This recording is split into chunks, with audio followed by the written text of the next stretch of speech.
And one principle I remember from Issel is this. He said, if you want to be happy, stop worrying about being happy and get on with becoming fulfilled.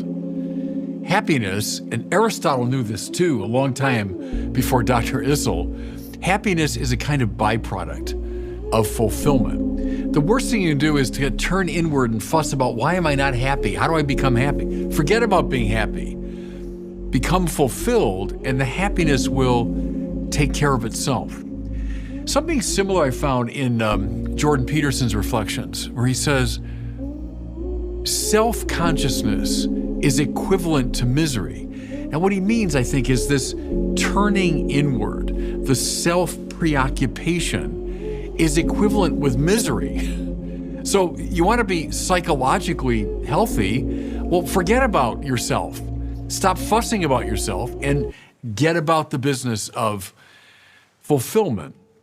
It's a very helpful principle, I find, and I bet now those listening to me, when you find yourself most unhappy, it's that you're fussing about yourself. You're turned inward.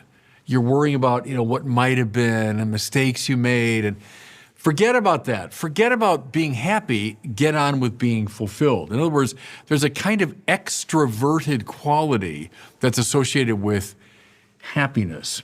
Well, I always think of this when I come across our reading for today. We're, reading from the great Sermon on the Mount, Jesus, paradigmatic teaching. Jesus says to his disciples, you are the salt of the earth. You are the light of the world. You are a city set on a hill. So you say, okay, the sermon that Jesus gives is sort of the key to happiness. It begins with the Beatitudes, right? Beatitudo means happiness. So if I want to be happy, I better follow this. Well, look what he tells his followers to be. Something for the sake of the other. So look at the first one. You are the salt of the earth. Well, in Jesus' time in the ancient world, long before refrigeration, if you wanted to preserve meat, well, you would salt it. You wanted to enhance its flavor, and that's true today, of course, too. You put salt on it. What's one thing you never would do if you have guests over to your house? Well, I'm serving dinner, and here's a plate of salt for you. Well, because salt is not sought for its own sake. Salt exists for the sake of the other. What's the role of the Christian in the world?